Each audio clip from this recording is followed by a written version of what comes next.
Hello, realtors of the world. Stan here with Realty One Group Eclipse. I'm going to talk about how to not get lost out in the country when looking for a property.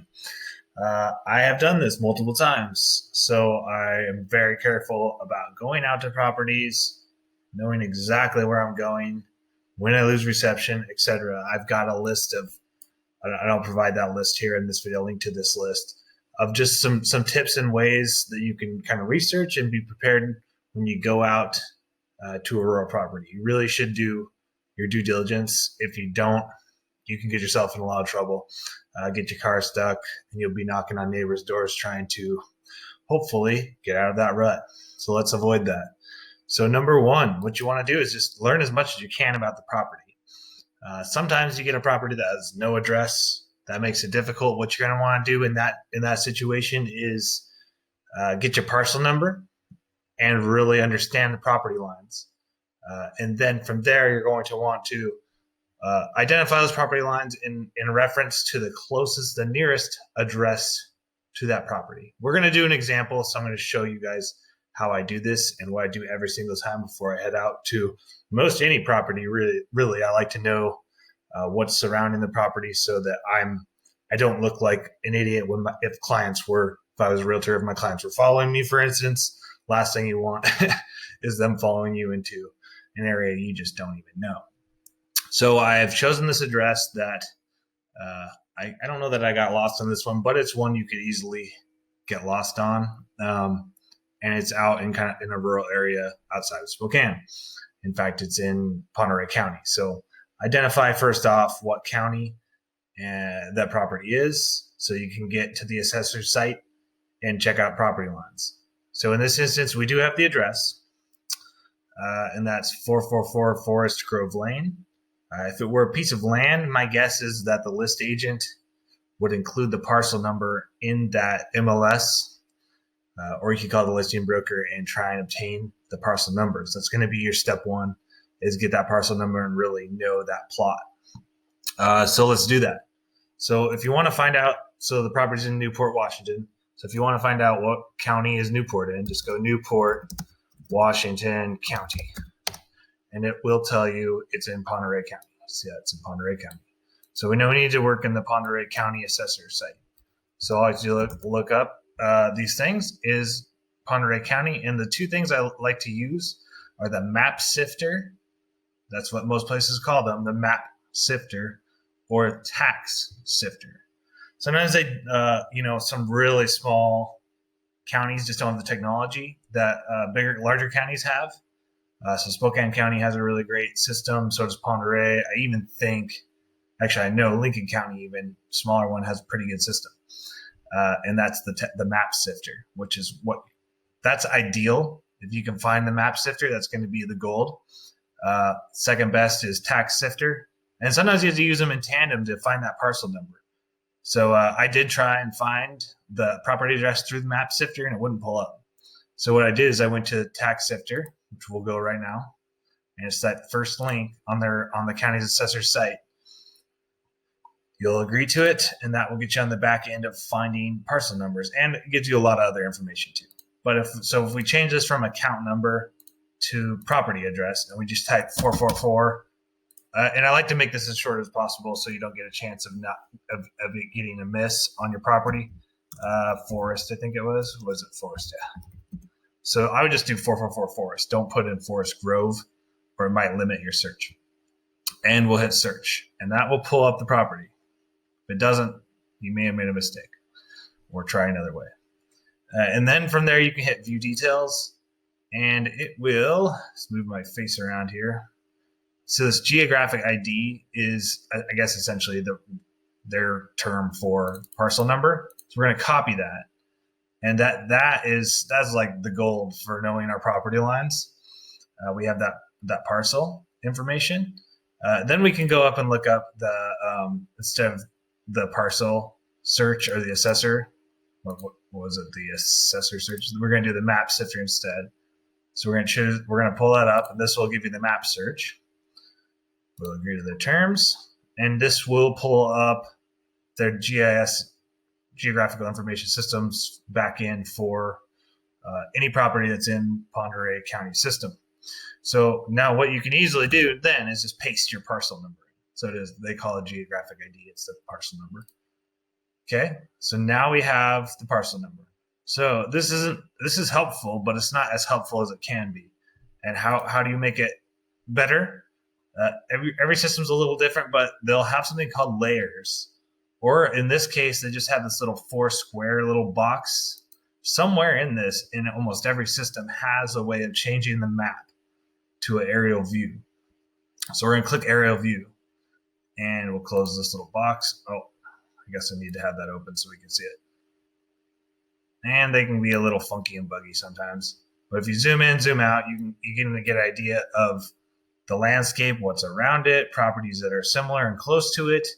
Like you can easily identify that this red barn roof or this house has a red roof. So we know 3 parcels down the road, this particular property, which we could get the address if we click on that link and get more info, is a few houses down. In case for some reason there's no mailbox that or some sort of sign identification on Forest Grove Lane, that sometimes there just isn't much on the road. Like you go out there, you have no cell reception, you're going down Forest Grove Lane and you're like, where am I, right? So 4 houses down, 4 plots down, and you could even measure, like if you wanted to with their measuring tool, the distance between each of these identically shaped plots. So you know exactly, if you were to stop at this guy's house that has the red roof, 4 or 3 houses down, which is exactly, let's see. You really have to play around their tools to get them to work. But say this is 150 feet or something, or maybe it's 300 feet per. So 600 feet will get you to that property's entrance, and then you can get there. You have a good bearings onto where that is. And what I like to do too is pull up on your phone, pull that up, and see how it looks on Google Maps when you look it up. A lot of times, and I know with my phone, it is a Google Android phone, so it does this. You may have to do it manually on your iPhone or something, or whatever app you're using, but it will allow you to download offline maps. That way, when you lose reception, you still have that map, and you can kind of you can hit the "Where am I" button, and that even with no reception, your satellite service is going to work. You'll be able to identify your exact location on a map. Satellites work irrespective of reception, which is great. Helps you easily find things. Okay, so sorry I went off on a little tangent there, but we've got our bearings pretty good. We know exactly where that property is. Now, what I like to do from here is do some research on the property. So what you might want to do is get on the MLS, find a previous listing, see if there's specific instructions on what a prior list agent said for directions. Additionally, getting more photos and more information about what to expect when you go to that property. You can just punch that property address into Google and see what you see what you find. So Zillow has a lot. Actually, is a fairly good resource for finding prior listing photos and information.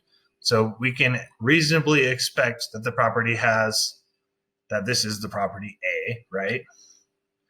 And B, that it has an outbuilding, that it has, this is the backside of the property. So if you didn't know this was the back of the property, you may think that this is what it's going to look like rolling up to the house. But in reality, it has these garage style, like these are what you're going to see, not so much that prominent like A-frame style look to it. So having a little expectation of what that house actually looks like can help you get your bearings and make sure you don't get lost. Okay, so we've got an idea of what the house looks like. Let's go onto Google Maps and punch that address in and see what we see. Okay, so you can see here, does this really help us in this mode? I mean, comparing, I like to take it side by side with the Google Maps and the assessor's site maps, so you can see, like, is there a weird turn in the road that doesn't match up with how Google's is? So if we compare the two, there's our Forest Grove Lane. They look pretty similar, so this is okay. And what you can do similarly to the assessor's site where we added the aerial map overlay, we can do the same thing on Google's site. So we go into our maps and we change it to satellite view. You just click that little satellite button. You'll see, okay, there's our house with that easily identifiable red roof, the neighbor's house, and there's some other neighboring properties that you can easily identify. But this house it's tucked in there. You can see the house is off the property line a bit. There's like a road coming into the property that's unpaved, and then there's that pitch of the house that we saw. So you can expect to see that exterior photo is fairly accurate with how the house might look from the road, and it's fairly visible through it's not super socked in with trees at the entrance. But yeah, this just helps you really get those bearings. You can see exactly how to get there without physically being there. And what I'd do from here is maybe take a screenshot of this picture and maybe of this one too. Yeah, this one doesn't help quite as much because you don't have the property lines. So maybe this and then the assessor's site, which shows all the property lines, and take a snapshot of that, print it out, because when you lose reception, you're on your own, and you're going to be, if you get stuck in your car or something like that. I've been out on some of these mountain roads, and it starts out fine, and then you go down some side road, and it's a foot of snow or something that hasn't been plowed. So consider the terrain, how steep it is out there, how mountainous it is out there. What are the weather conditions? Because you drive 20 miles in a different direction in our area, and guess what? There's a foot of snow where there's just none in town. Hope this helps you guys. If you have any tips, swing through, and make sure you have a bunch of extra stuff in your car, like extra water, some blankets, things in case of an emergency situation, gloves, coat. I have a checklist. I'll include the Realtor checklist. Just has some things that I keep in my car when I'm out going to properties that have saved me a lot of time. And in certain instances, it has saved me from getting stuck at a property. If you guys have any questions, any tips, shoot them out to me, Dan at rogeclips.com. And let's stay safe in rural America.